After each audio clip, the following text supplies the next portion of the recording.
സൗഖ്യം അഥവാ വെൽനസ് എന്നത് ഇന്നൊരു മരീചികയാണ്. അസുഖത്തെ, അതിലുപരി രോഗലക്ഷണങ്ങളെ മാനേജ് ചെയ്തുകൊണ്ട് ജീവിത ദൈർഘ്യം കൂട്ടുക എന്നതാണ് ഇന്നത്തെ പൊതുരീതിയും പൊതുബോധവും. ഇത്തരമൊരു ആരോഗ്യ ദുരവസ്ഥയിലൂടെയാണ് നാം കടന്നു പോകുന്നത്.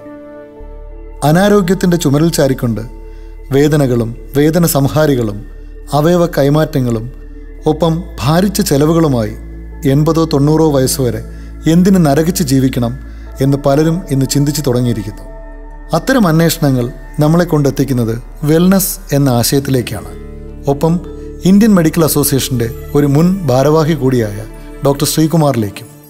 ശ്രവിക്കാൻ നമുക്ക് ഡോക്ടർ ശ്രീകുമാറിനെയും അദ്ദേഹം സ്വപ്നം കാണുകയും പ്രാവർത്തികമാക്കുകയും ചെയ്യുന്ന രോഗത്തിൽ നിന്നുള്ള തിരിച്ചുപോക്കിനെയും അതിലൂടെയുള്ള പരമമായ സൗഖ്യത്തെയും.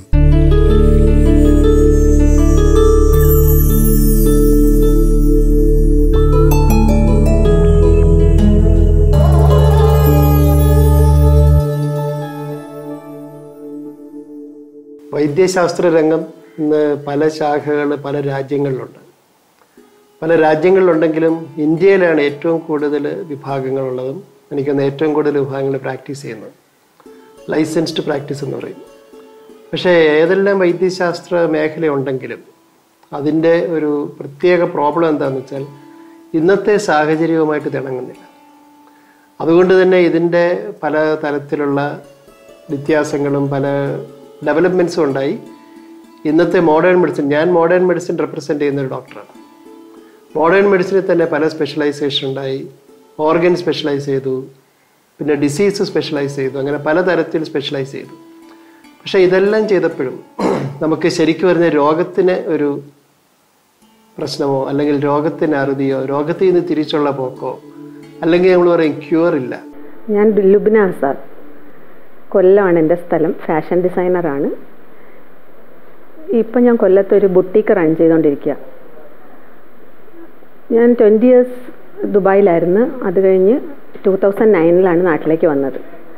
നാട്ടിലേക്ക് വന്നപ്പോൾ കുറച്ച് ഹെൽത്ത് ഇഷ്യൂസായിട്ടാണ് ഞാൻ വന്നത്. അവിടെ വെച്ച് എനിക്ക് സെർവിക്സിൽ ക്രോണിക് ഇൻഫെക്ഷൻ ഉണ്ടായിരുന്നു. അതിന് അവിടെ ഒരു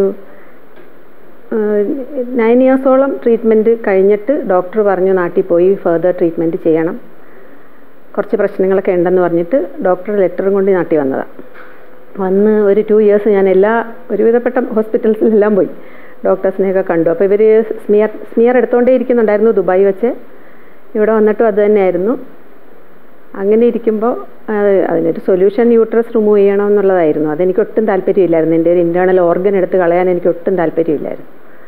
അപ്പോൾ എൻ്റെ അസുഖം ഒന്ന് മാറ്റിത്തരണം, എനിക്കെൻ്റെ ഓർഗനും വേണമെന്ന് ഞാൻ ഡോക്ടേഴ്സിൻ്റെ അടുത്തൊക്കെ പറഞ്ഞിട്ടുണ്ട്. ഫങ്ഷണൽ മെഡിസിനും സാധാരണ മരുന്നും തമ്മിൽ എന്താണ് വ്യത്യാസം എന്ന് ചോദിച്ചാൽ, ഫങ്ഷണൽ മെഡിസിൻ എപ്പോഴും ശരീരത്തിൻ്റെയോ അല്ലെങ്കിൽ അവയവങ്ങളുടെയോ ഫങ്ഷനെ ഇമ്പ്രൂവ് ചെയ്യാൻ വേണ്ടുന്ന കാര്യങ്ങൾ ചെയ്യുകയാണ്. ശരീരത്തിൻ്റെ ഫങ്ഷൻ ഇമ്പ്രൂവ് ചെയ്യുമ്പം അതിൻ്റെ സ്ട്രക്ചറോ അനാറ്റമിക്കൽ ഡിഫക്റ്റോ എന്തെങ്കിലും ഉണ്ടെങ്കിലും അതെല്ലാം മാറിപ്പോകും. പക്ഷെ നേരത്തെ ഇതിന് നേരെ തിരിച്ചായിരുന്നു. നമ്മളൊരു അസുഖത്തിന് മരുന്ന് കൊടുക്കുന്നു, അതുപോലെ തന്നെ അസുഖം കൂടിക്കഴിഞ്ഞാൽ ആ അവയവങ്ങളെടുത്ത് മാറ്റുന്നു, വേറെ എന്തെങ്കിലും അവയവങ്ങൾ തിരിച്ചു വെക്കുന്നു, അല്ലെങ്കിൽ എന്തെങ്കിലുമൊക്കെ ട്രാൻസ്പ്ലാന്റ് സർജറീസ്, അങ്ങനെ റീകൺസ്ട്രക്റ്റീവ് സർജറീസ് പലതും നടക്കുന്നുണ്ടായിരുന്നു. പക്ഷെ അങ്ങനെ നടത്തിക്കൊണ്ട് ഇന്നത്തെ ലോകത്ത് പിടിച്ചു നീക്കാൻ പറ്റുന്നില്ല. കാരണം ഫ്രസ്ട്രേഷനായി. 2014 ഞാൻ ദൂരദർശൻ ചാനലിൽ ഡോക്ടർ ശ്രീകുമാറിൻ്റെ ഒരു ഇൻ്റർവ്യൂ കണ്ടു.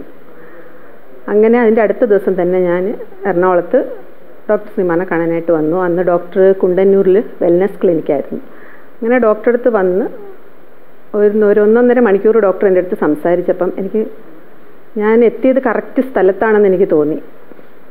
ഡോക്ടർ എൻ്റെ അടുത്ത് ചോദിച്ചു, നിങ്ങൾക്കിപ്പം യൂട്രസ് റിമൂവ് ചെയ്യാൻ പറഞ്ഞിട്ട് ഞാൻ ചെയ്യാതെയാണല്ലോ വന്നത്, അപ്പം അങ്ങനെ തീരുമാനിച്ചത് എന്താണെന്ന് ചോദിച്ചുകൊണ്ട് ഞാൻ പറഞ്ഞു, എൻ്റെ ഒരു ഇൻറ്റേർണൽ ഓർഗൻ എനിക്കതെടുത്ത് കളയാൻ തോന്നിയില്ല ഡോക്ടറെ. അപ്പോൾ ഡോക്ടർ പറഞ്ഞു, ശരിയാ, അതെടുത്ത് കളയാൻ പറ്റുമായിരിക്കും യൂട്രസ് ആയതുകൊണ്ട്, പക്ഷേ ഹാർട്ടിലോ ലിവറിലോ ലങ്സിലോ ആണ് നിങ്ങൾക്ക് ഈ പ്രശ്നം വന്നെങ്കിൽ അതെല്ലാം എടുത്ത് കളയാൻ പറ്റുമോ? പ്രായമായിട്ട് വരുന്ന രോഗങ്ങളെല്ലാം ഇന്ന് ചെറുപ്പക്കാരിൽ വന്നു തുടങ്ങി. ചെറുപ്പക്കാരിൽ എന്ന് പറഞ്ഞു കഴിഞ്ഞാൽ ഒരു യങ്ങർ ജനറേഷൻ ഇന്ന് ഡയബറ്റീസ്, പ്രഷർ, ക്യാൻസർ തുടങ്ങിയ രോഗങ്ങൾ വരുന്നു. അപ്പം അതുകൊണ്ട് തന്നെ ഒരു കൺവെൻഷണൽ ചികിത്സ കൊണ്ട് ജീവിതകാലം മുഴുവൻ മരുന്ന് കഴിച്ച് ജീവിക്കുക എന്ന് പറയുന്നൊരു കണ്ടീഷനിലേക്ക് സാധാരണ ഒരു ജനങ്ങളിലേക്ക് തള്ളിവിടുകയാണ്. പക്ഷേ മരുന്ന് കൊണ്ട് ഇതെങ്കിലും അസുഖം മാറുമോ എന്ന് ചോദിച്ചാൽ ഒരസുഖം മാറത്തില്ല. ഒരു അസുഖത്തിൻ്റെ പോലും കോംപ്ലിക്കേഷൻസ് പോലും നമുക്ക് തടയാൻ സാധിക്കുന്നില്ല. എൻ്റെ ബ്ലഡ് ടെസ്റ്റ് ചെയ്തു, അന്ന് ഡോക്ടറിൻ്റെ സലൈവായി ടെസ്റ്റ് ചെയ്തു. ആ റിസൾട്ട് വന്നു കഴിഞ്ഞപ്പോൾ ഡോക്ടർ പറഞ്ഞത് കറക്റ്റ് ടൈമിലാണ് ഇവിടെ എത്തിയത്, തൈറോയിഡിൻ്റെ സ്റ്റാർട്ടിങ് സ്റ്റേജിൽ നിൽക്കുക, അപ്പം തൈറോയിഡൊന്നും വരാതെ നമുക്ക് തടയാൻ പറ്റും, നമുക്ക് ഈ ഇൻഫെക്ഷൻ മാറ്റിയെടുക്കാൻ പറ്റും. ഡൈജഷൻ്റെ പ്രോബ്ലം, ബ്ലഡിൻ്റെ റിസൾട്ട് വന്നപ്പോൾ എനിക്ക് ഡൈജഷൻ്റെ പ്രോബ്ലം ഉണ്ടായിരുന്നു. വീറ്റും മിൽക്കും കംപ്ലീറ്റ് ആയിട്ട് ഒഴിവാക്കാൻ പറഞ്ഞു. അപ്പോൾ ഞാൻ കഴിക്കുന്ന എന്ത് മെഡിസിൻ എനിക്ക് കഴിച്ചാലും ഡൈജഷൻ പ്രശ്നം ഉള്ളിടത്തോളം അതെൻ്റെ ദേഹത്ത് പിടിക്കത്തില്ല. അപ്പോൾ അതുകൊണ്ട് IV ആയിട്ട് ഡോക്ടർ എനിക്ക് ഹൈ ഡോസ് വൈറ്റമിൻ C തന്നു, സപ്ലിമെൻറ്റ്സ് തന്നു. അതെല്ലാം കഴിച്ച് എൻ്റെ ഹെൽത്ത് ഇമ്പ്രൂവ് ചെയ്തപ്പം പിന്നെ ഞാൻ എൻ്റെ രോഗത്തിനെ പറ്റി എനിക്ക്, എന്നിട്ടും നമുക്കൊരു പേടി വരുമല്ലോ. അങ്ങനെ ഞാൻ വീണ്ടും സ്കാൻ ചെയ്യാൻ പോയി. ഉടനെ തന്നെ അടുത്തൊരു 3 months കഴിഞ്ഞപ്പോൾ ഞാൻ സ്കാൻ ചെയ്യാൻ പോയി, കൊല്ലത്ത് തന്നെ. സ്കാൻ ചെയ്തപ്പം അത് ഫാമിലി ഫ്രണ്ട് തന്നെയാണ് ഡോക്ടർ വിനോദ്. അപ്പോൾ പുള്ളിക്കാരൻ പറഞ്ഞു, ഇത്താ നമുക്ക് എന്തായാലും കുറേ അധികം ഫോളിപ്സും പ്രശ്നങ്ങളുണ്ട്, അതിലൊരെണ്ണം കുറച്ച് വലുതായി നിൽക്കുക, അവന് സൂക്ഷിക്കണം, ഒരു 3 months മാക്സിമം ഒരു അൾട്രാസൗണ്ടും കൂടെ എടുക്കണം എന്ന് പറഞ്ഞു. ഫങ്ഷണൽ മെഡിസിൻ ഏറ്റവും കൂടുതൽ കോൺസെൻട്രേറ്റ് ചെയ്യുന്നത് ശരീരത്തിൻ്റെ കോശങ്ങളിലേക്കാണ്. ശരിക്കും പറഞ്ഞാൽ സെല്ലുലാർ ഹെൽത്ത് അല്ലെങ്കിൽ മോളിക്കുലാർ ഹെൽത്ത് ലെവലിലേക്ക് പോയി. അവിടെ അതിനകത്ത് എന്താ നടക്കുന്നത് ചോദിച്ചാൽ ആ സെൽസിൻ്റെ അല്ലെങ്കിൽ ആ കോശങ്ങളുടെ ഫങ്ഷനും അതുപോലെ തന്നെ ആ കോശങ്ങളുടെ അകത്ത് നടക്കുന്ന ഫങ്ഷൻ നടക്കണമെങ്കിൽ വേണ്ടുന്ന ബയോകെമിക്കൽ റിയാക്ഷനും അതിൻ്റെ ഇഫക്റ്റും കൂടെ ചേരുന്നതാണ് ശരിക്കും ഫങ്ഷണൽ മെഡിസിൻ. ശരിക്കും പറയുകയാണെങ്കിൽ ബയോകെമിക്കൽ ഈവൻസിൻ്റെ ഒരു ആഫ്റ്റർ ഇഫക്റ്റ് എന്ന് പറയുന്നത് അതിൻ്റെ ഇഫക്റ്റാണ്. അപ്പോൾ വീണ്ടും ഈ റിപ്പോർട്ടുമായിട്ട് വന്ന് ഡോക്ടർ സൽമാനെ കണ്ടോ എൻ്റെ അടുത്ത് ചോദിച്ചു, ഞാൻ പറഞ്ഞോ സ്കാൻ ചെയ്യാൻ? ഞാൻ പറഞ്ഞില്ലല്ലോ, എന്തിനാ ചെയ്തേ എന്ന് ചോദിച്ചു. അപ്പോൾ ഞാൻ ചോദിച്ചു, ഡോക്ടറെ അറിയണ്ടേ? അപ്പോൾ എൻ്റെ അടുത്ത് ഞാൻ അറിയേണ്ട ആവശ്യമില്ല. അന്ന് ഞാൻ പിന്നെ ഇതുവരെ ഞാൻ സ്കാൻ ചെയ്തിട്ടില്ല. സ്റ്റിൽ എനിക്ക് അസുഖം ഉണ്ടോ ഇല്ലയോ, ഞാൻ ഹെൽത്തിയാണ്. എൻ്റെ ഒരു പ്രോബ്ലംസും ഞാനിപ്പോൾ അറിയുന്നേ ഇല്ല. ഞാൻ സുഖമായിട്ട് ജോലി ചെയ്ത്, നേരത്തെ ഞാനൊരു 7 o'clock രാത്രി 7 o'clock കഴിഞ്ഞാൽ പിന്നെ ഞാൻ ഭയങ്കര ടയർഡായിരിക്കും, എനിക്ക് ജോലി ചെയ്യാനേ പറ്റില്ല. ഇപ്പം ഓടി നടന്ന് ഞാൻ ജോലി ചെയ്യുന്ന ഈ ഏജിലും. ഇപ്പോൾ 2014 കഴിഞ്ഞിട്ട് ഇപ്പോൾ 8 years ആയി. ഒരു പ്രശ്നമില്ലാതെ ഇതുവരെ പോകുന്നുണ്ട്. നമുക്കിപ്പം ഡോക്ടർ പറയും, നമുക്ക് ആ രോഗത്തിനല്ല ട്രീറ്റ് ചെയ്യേണ്ടത്, നമുക്ക് ഹെൽത്ത് ഉണ്ടാക്കിയെടുക്കണം. നമ്മൾ ഹെൽത്തി ആണെങ്കിൽ പിന്നെ രോഗങ്ങളൊന്നും നമ്മുടെ അടുത്തോട്ട് വരില്ല. സോ ബയോകെമിക്കൽ റിയാക്ഷൻ കറക്റ്റ് ചെയ്ത് കഴിഞ്ഞാൽ ഇഫക്റ്റ് നോർമലായെങ്കിൽ രോഗം മാറി. ശരിക്കും ഏത് സെൽസിനെയും ഏത് കോശത്തിനെയും തിരിച്ച് നമുക്ക് നോർമലി കൊണ്ടുവരാൻ പറ്റും. അപ്പോൾ ഇതൊരു ഇൻ്റഗ്രേറ്റീവ് സെല്ലുലാർ ഫങ്ഷണൽ മെഡിസിനാണ് ഈ ഒരു ബ്രാഞ്ച്. അത് ശരിക്കും പല രാജ്യങ്ങളിൽ പല പേരിൽ അറിയപ്പെടുന്നുണ്ട്. ന്യൂട്രീഷണൽ മെഡിസിൻ എന്ന് പറയാം, ന്യൂട്രീഷണൽ ആൻഡ് എൻവയോൺമെൻറ്റൽ മെഡിസിൻ എന്ന് പറയാം, ചിലർ അതിനെ മോളിക്കുലാർ മെഡിസിൻ എന്ന് പറയുന്നുണ്ട്, ചിലർ ആൻറ്റി ഏജിങ് മെഡിസിൻ എന്ന് പറയുന്നു. പക്ഷേ ഇതിൻ്റെ എല്ലാം പുറകിലുള്ളത് ഫങ്ഷണൽ മെഡിസിനാണ്. സെല്ലുലാർ ഫങ്ഷനെ നമ്മൾ കറക്റ്റ് ചെയ്യുക. ശരിക്കും ഇതിൽ നിന്നുണ്ടാകുന്ന വ്യത്യാസം എന്താണെന്ന് ചോദിച്ചു കഴിഞ്ഞാൽ വളരെ പ്രിസൈസ്ഡാണ്, മോസ്റ്റ് സയൻറ്റിഫിക് ആണ്, latest advancement in genetics, cellular science, ഇതിലെല്ലാം ഉള്ള ഇന്നുണ്ടായിരിക്കുന്ന വളർച്ച മുഴുവൻ ഈ ഒരു മെഡിക്കൽ രംഗത്ത്, ഈ ഒരു മെഡിക്കൽ ശാഖയിലേക്ക് വരികയാണ്. I am Sushma. I am 22 years old. I am currently studying in PSG College of Technology, doing a 5-year integrated course in data science. This is my sister. Her name is Reshmi. She is currently doing MBBS course in Chettinad, out in Chennai. We both belong to a family of 4. My father was the one who is getting treated by Dr. Sri Kumar. He is actually diagnosed with Ewing sarcoma. ഞാൻ basically modern മെഡിസിനിൽ ENT and head and neck സർജറിയിൽ specialise ചെയ്തൊരു ഡോക്ടറാണ്. അതിനുശേഷം practice ചെയ്തുകൊണ്ട് ലോകത്തിലെ പല രാജ്യങ്ങളിൽ പ്രാക്ടീസ് ചെയ്തു. ഇംഗ്ലണ്ടിലുണ്ടായിരുന്നു, മിഡിൽ ഈസ്റ്റിലുണ്ടായിരുന്നു, ഇന്ത്യയിൽ പന്തളം എന്ന സ്ഥലത്ത് ഇരിക്കുമ്പോഴാണ് ഞാൻ ഇന്ത്യൻ മെഡിക്കൽ അസോസിയേഷൻ്റെ ലൈഫ് മെമ്പറാണ്, അതുപോലെ തന്നെ ഇന്ത്യൻ മെഡിക്കൽ അസോസിയേഷൻ്റെ പ്രസിഡൻറ്റുമായിരുന്നു. പക്ഷേ അതിൽ നിന്ന് കുറേ ഇത്രയൊക്കെ സർജറി ചെയ്ത്, head and neck oncology surgery, പല സർജറികൾ ചെയ്ത് കുറച്ച് കഴിഞ്ഞപ്പോൾ ഈ ഒരു ചേഞ്ച് വരാനുള്ള കാര്യം കോക്ലിയർ ഇംപ്ലാന്റ് വർക്ക്ഷോപ്പ് എന്ന് പറഞ്ഞൊരു, ശരിക്കും പറഞ്ഞാൽ ജന്മന കേൾവിയില്ലാത്തവർക്ക് കേൾവി കൊടുക്കുന്ന ഒരു വർക്ക്ഷോപ്പിൽ വെച്ചാണ് ശരിക്കും പറഞ്ഞാൽ ഒരു ചേഞ്ച് ശരിക്കും ഉണ്ടാകുന്നത്. അതിന് മുമ്പ് പല ഇൻസ്റ്റൻസസ് ഉണ്ടായിട്ടുണ്ടെങ്കിലും ഡോക്ടർ മൈക്കിൾ പാപ്പറല്ല എന്ന് പറഞ്ഞ ഒരു വളരെ വിദഗ്ധനായ ഒരു അമേരിക്കൻ ഡോക്ടറുടെ ഒരു ട്രെയിനിങ്ങിൽ ഞാൻ ബോംബെയിലുണ്ടായിരുന്നു. ആ ട്രെയിനിങ് കഴിഞ്ഞപ്പോൾ അദ്ദേഹം ചോദിച്ച ചോദ്യമാണ് ശരിക്കും പറഞ്ഞാൽ ഇതിലോട്ട് ചേഞ്ച് ചെയ്യാനൊരു കാര്യമുണ്ടായത്. How he was diagnosed and what happened to him was it happened all in US. So like back some few years ago, what happened was our family went financially bankrupt. So because of that, to support my sister's education, he went to US. After going to US, what happened was like because of the food and all those problems, his body started changing, and because of that, he got like when he went to the doctor after getting extreme pain, they told him that he was diagnosed with cancer. അദ്ദേഹം ചോദിച്ച ചോദ്യം ഇത്രയേ ഉള്ളൂ, professionally നിങ്ങൾ എത്ര പേര് എത്രമാത്രം satisfied ആണ്? ഫിനാൻഷ്യലി അല്ല, പ്രൊഫഷണലി. ആ പ്രൊഫഷണൽ സാറ്റിസ്ഫാക്ഷൻ നോക്കിയപ്പോൾ ആവറേജ് ഞങ്ങൾ 10-15 പേര്, ഞങ്ങളുടെ എല്ലാവരുടെയും ആവറേജ് ഒരു 30% പക്ഷെ അത് അദ്ദേഹം പറഞ്ഞൊരു പോയിന്റ് ഉണ്ട്, ലോകത്ത് പല രാജ്യങ്ങളിലും പുള്ളി പോകുമ്പോൾ ചോദിക്കുന്ന ചോദ്യങ്ങളിൽ അവരുടെ സാറ്റിസ്ഫാക്ടറി റേറ്റ് ഒരു 29 to 28% ഉള്ളൂ. Thing was like after he came back from the US, we went through the reports as what happened. Like initially he was diagnosed with a different type of cancer, that is he was diagnosed incorrectly, and later a while they also said in 2017 itself, like he was first diagnosed in 2016. In 2017 they said he was in stage 4, and after in the same year itself again there's another report which said that he is in stage 1. 30% ഒരു satisfaction കിട്ടുന്ന ഒരു പ്രൊഫഷനിൽ എന്താണ് മുഴുവൻ കിട്ടാത്തതെന്ന് ചോദിക്കുമ്പോൾ അദ്ദേഹം പറഞ്ഞൊരു മറുപടി, നമ്മൾ എവിടെയോ നമ്മുടെ ബേസിക്കിൽ എന്തോ മിസ്റ്റേക്ക് ഉണ്ടായി. അഡ്വാൻസ് ചെയ്ത് പോകുന്നുണ്ട്, സയൻസ് ഡെവലപ്പ് ചെയ്യുന്നു, ടെക്നോളജി ഡെവലപ്പ് ചെയ്യുന്നു, എല്ലാം ശരിയാണ്. പക്ഷേ ഇവിടെ എന്തോ പ്രശ്നമുണ്ട്, എന്തോ ബേസിക്സ് നിന്ന് മിസ് ചെയ്തു. അങ്ങനെയാണ് ശരിക്കും പറഞ്ഞാൽ ഈ ഒരു ഫീൽഡിലേക്ക് ഞാൻ തിരിയേണ്ട കാര്യം. അതിൻ്റെ അടുത്ത ദിവസം തന്നെ ഞാൻ ബയോകെമിസ്ട്രിയിലേക്ക് ശ്രദ്ധ കേന്ദ്രീകരിച്ചു. ബയോകെമിസ്ട്രി കുറച്ച് മനസ്സിലായപ്പോൾ ക്ലിനിക്കൽ ബയോകെമിസ്ട്രി നമ്മൾ പ്രാക്ടീസ് ചെയ്യുന്നില്ല എന്നുള്ളത് മനസ്സിലായി. We didn't know.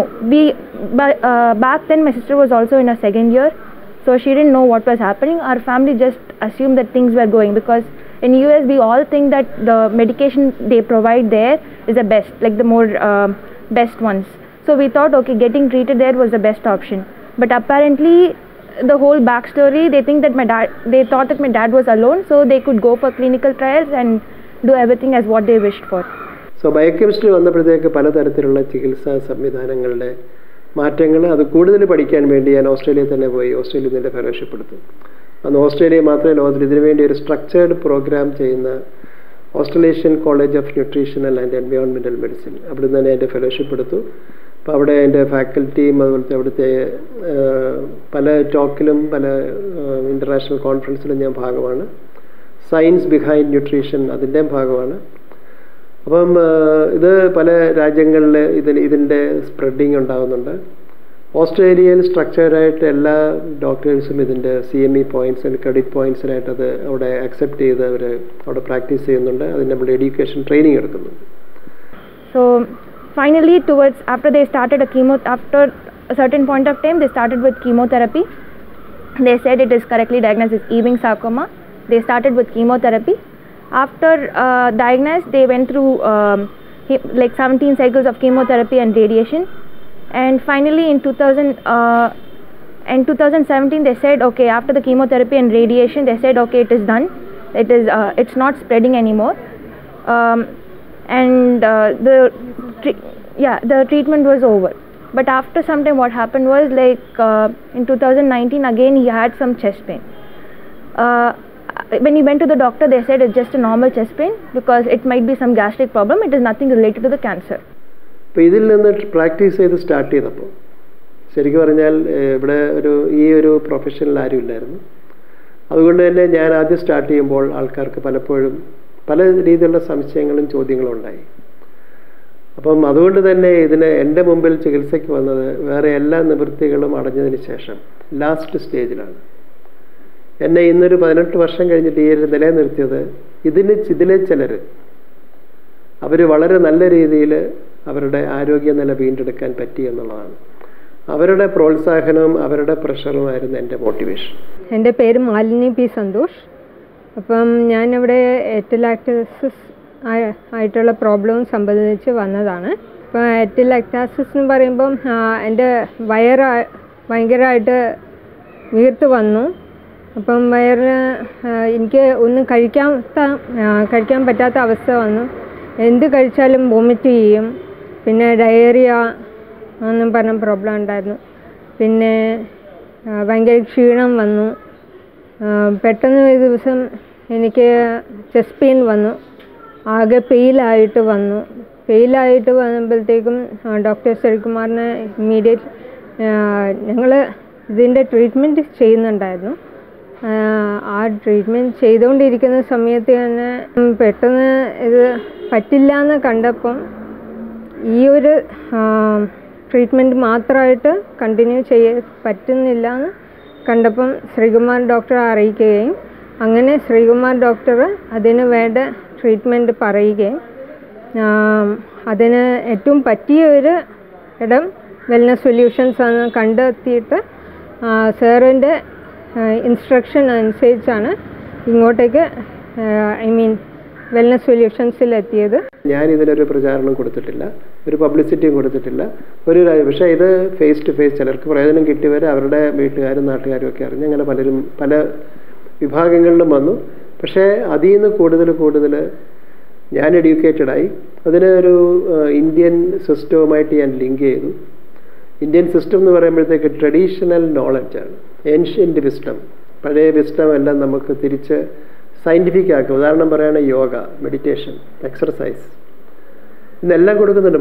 Modern മെഡിസിനിലെ doctors ഇതെല്ലാം അഡ്വൈസ് ഉണ്ട്. യോഗ ചെയ്തോ, എക്സർസൈസ് ചെയ്യുക, നല്ല ഫുഡ് കഴിക്കാനൊക്കെ. പക്ഷേ എങ്ങനെ എത്ര അങ്ങനെയുള്ള കാര്യങ്ങളൊന്നുമില്ല. ഇന്ന് ഇതെല്ലാം വളരെ ആവശ്യമാണ്. എല്ലാം പ്രിസൈസ്ഡ് ആയിരിക്കണം, പേഴ്സണൽ ആയിരിക്കണം, ആവശ്യത്തിനായിരിക്കണം. I'm a medical student, so I get taught by all senior doctors on day-to-day basis, and we get to see a lot of patients, and we also get to see how they treat the patients. And so from what I have gathered, allopathy doctors don't want to consider any other mode of treatment, and they don't concentrate on your nutritional status, and they just concentrate on what condition you've got and what medicines they've got in hand to treat that condition. So that is what I've seen so far, and it didn't bother me until very late when my dad had a severe side effect of chemo. It's called hemorrhagic cystitis, where the person loses a lot of blood in the urine and a lot of blood clots. Once after my dad got that side effect, he lost a lot of weight, and these allopathic doctors were not able to manage it, and my dad had that condition for about more than 2 months. Even after 2 months, he still had invisible blood cells like RBCs coming out of his urine. It took a lot out of him, and he lost a lot of energy and lot of his health. Everything was lost. ഇന്ന് നമ്മൾ പ്രകൃതിയുമായിട്ട് ഒത്തിരി മാറി. അതുകൊണ്ട് തന്നെ നമുക്ക് രോഗങ്ങൾ കൂടി, നമുക്ക് കഷ്ടപ്പാടുകൾ കൂടി. നമ്മൾ നല്ല രീതിയിൽ ജീവിക്കുന്നു എന്ന് പറയുന്നുണ്ട്, പക്ഷേ നല്ല രീതിയിലാണോ എന്നുള്ള സംശയമുണ്ട്. പക്ഷേ അതെല്ലാം വെച്ച് നോക്കുമ്പോൾ എന്താണ് എന്ന് ചോദിച്ചു കഴിഞ്ഞാൽ, നമ്മൾ ഉദാഹരണം പറയുകയാണെങ്കിൽ ഇപ്പോൾ ഈ ചെടി അല്ലെങ്കിൽ ഈ ഇലകൾ, ഇപ്പോൾ നമ്മൾ ഇത് നമ്മൾ കഴിക്കുന്ന ഇലയല്ല, പക്ഷേ ഇതിനകത്തെ പലതും നമുക്ക് വേണ്ടതാണ്. അപ്പോൾ വേണ്ടത് എങ്ങനെ കിട്ടും? നമ്മൾ അടുത്ത് നിന്ന് പോയി ഒന്ന് തൊടുന്നു, സംസാരിക്കുന്നു. ഈ ചെടികൾക്കും ചെടികളുടെ ഇലകൾക്കുമൊക്കെ മെമ്മറിയുണ്ട്. പിന്നെ അതിന് നമ്മൾ സംസാരിക്കുമ്പം നമ്മളോട് സംസാരിക്കാൻ വേണ്ടവർ മാത്രമേ സംസാരിക്കുകയുള്ളൂ. സോ നമ്മളറിയാതെ ക്രോസ് ടോക്ക് വരുന്നുണ്ട്. ഈ ക്രോസ് ടോക്ക് വരുമ്പോൾ എന്താ വെച്ചാൽ ഇത് തന്നെ നമുക്ക് ചെറിയ പ്രശ്നം ഉണ്ടെങ്കിൽ ഇത് ഹീൽ ചെയ്ത് തരും. Seeing that, I understood that allopathy has not got the answers for him. So I did a lot of research and found out an integrative approach was must for him to get cured, because allopathy was just going to manage his symptoms for the next couple of years until it can, and after that it's not going to help him. So when I was searching, I was able to find a lot of doctors abroad, but abroad was not the place where my dad could stay forever. He wanted to come to India, and when I was searching, I couldn't find good doctors in India. Eventually my dad came to India, and through my sister Sushma, we were able to find Dr. Sri Kumar, her friend suggested us Dr. Sri Kumar. So ഈ നേച്ചറിൻ്റെ ഓരോന്നിൻ്റെ healing പ്രോസസ്സിനെ നമുക്ക് ചിലപ്പം അറിയണമെന്നില്ല. നമ്മൾ സംസാരിക്കുമ്പോഴും എല്ലാം തിരിച്ച് respond ചെയ്യുന്നുണ്ട്. ഇപ്പോൾ തന്നെ ചില കിളികളുടെ ശബ്ദം കേൾക്കുന്നു. കിളികളും നമ്മുടെ ഈ വൈബ്രേഷൻ ചെയ്യുന്നപ്പോഴും അവർ റെസ്പോണ്ട് ചെയ്യുന്നതായിരിക്കാം. പക്ഷേ നമുക്കിത് ഓരോന്നിൻ്റെയും പുറകെ നമുക്ക് പോകാൻ പറ്റത്തില്ല. പക്ഷേ നേച്ചർ ഇങ്ങനെയാണ്. ഒരു വ്യക്തിയുടെ ഒരു ഓർഗാനിസം അല്ല, പലരുണ്ട്. ഈ പലത് തമ്മിൽ നമ്മൾ ചേരുമ്പോഴാണ് നമ്മൾ ഈ ഒരു എൻവയോൺമെൻറ്റ് ജീവിക്കണം. ഇവിടെ ബാക്ടീരിയ ഉണ്ട്, വൈറസ് ഉണ്ട്, കിളികളുണ്ട്, മൃഗങ്ങളുണ്ട്, മറ്റു പല മനുഷ്യരും ഉണ്ടാവും. ഇവരുമായിട്ട് എല്ലാം യോജിച്ച് പോകണം എന്നുണ്ടെങ്കിൽ നമ്മൾ നേച്ചറുമായിട്ട് ഇരിക്കാൻ പറ്റത്തുള്ളൂ. ഇവിടെ വന്നു സാറിൻ്റെ ട്രീറ്റ്മെൻ്റ് ഇല്ലായിരുന്നു. 2 ദിവസം കഴിഞ്ഞപ്പം പ്രോബ്ലംസൊക്കെ പോയി. പിന്നെ ആദ്യം ചുമയാണ് പോയത്, പിന്നെ ചെസ്റ്റ് പെയിന് അതും പെട്ടെന്ന് തന്നെ പതിയെ മാറാൻ തുടങ്ങി. ഇപ്പം എനിക്ക് സാറ് എക്സസൈസ് പറഞ്ഞു തന്നു, അത് കുറച്ച് നടക്കണം എന്ന് പറഞ്ഞു തന്നു. ഇപ്പം എനിക്ക് കുറേ നടക്കാൻ പറ്റും. ഇപ്പം പെയിനില്ല, കഴിക്കാൻ പറ്റുന്നുണ്ട്. ആദ്യമൊക്കെ ഇപ്പോഴും ഒരു ഇച്ചിരിയേ കഴിക്കാൻ പറ്റത്തുള്ളൂ, പക്ഷേ ഡയറിയ ഇല്ല. മറ്റേത് കഴിച്ചു കഴിഞ്ഞാൽ ഉടനെ എനിക്ക് വയറ്റിന്ന് പോകും, അല്ലെങ്കിൽ വോമിറ്റ് ചെയ്യും. ഇതാണ് മെയിൻ പ്രോബ്ലം. മെഡിസിൻ അല്ലെങ്കിൽ ട്രീറ്റ്മെൻറ്റിനകത്ത് ഏറ്റവും ഇമ്പോർട്ടൻ്റ് ഘടകമാണിത്. കാരണം ഇതില്ല എന്നുണ്ടെങ്കിൽ നമുക്ക് ചിലപ്പം പലപ്പോഴും ഇന്ന് കാണുന്ന പോലെ നമ്മളൊരു മെഷീൻ വെച്ചൊരു ഗുളിക കഴിച്ചുകൊണ്ട് ഇങ്ങനെ ആകും എന്നൊന്നും പറയാൻ പറ്റത്തില്ല. നമ്മൾ സംസാരിക്കുന്ന രീതി, നമ്മൾ നിൽക്കുന്ന സ്ഥലം, മറ്റുള്ള നേച്ചറിലുള്ള ബാക്കിയുള്ളത് തിരിച്ച് കൊടുക്കുന്ന കാര്യങ്ങളും ഇതെല്ലാം ഇമ്പോർട്ടൻ്റ് ആണ്. കാരണം വെച്ചാൽ ഉദാഹരണം നമ്മൾ സയൻറ്റിഫിക്കലി പറയുന്നത് വെള്ളത്തിന് മെമ്മറിയുണ്ട്. അതേപോലെ ചെടികളുടെ മെമ്മറി, ഇപ്പം നമുക്ക് ഇഷ്ടമുള്ള ചെടികൾ നമ്മൾ ചെന്നില്ല എന്നുണ്ടെങ്കിൽ ചിലപ്പം അത് സ്വയം നിന്ന് ഇല്ലാതായിപ്പോകും. അപ്പോൾ നമ്മളിന്ന് പലതും കാണും, നമ്മളുണ്ടാക്കുന്ന കസേരകൾ പലതും, കസേരയോ ചെയറോ മറ്റുള്ള സാധനങ്ങളൊക്കെ പല തരത്തിലുള്ള ചെടികളും മരങ്ങളും എല്ലാം ചേർത്ത് മിക്സ് ചെയ്തിട്ടുണ്ടാക്കുന്നതാണ്. ഒരിക്കലും ഇവർ ഒരുമിച്ച് ജീവിക്കുന്നവരല്ല, ഇവരെ നമ്മുടെ പർപ്പസ്ഫുള്ളി മിക്സ് ചെയ്ത് ശരിക്കും അവർ ജയിലിൽ കിടക്കുക.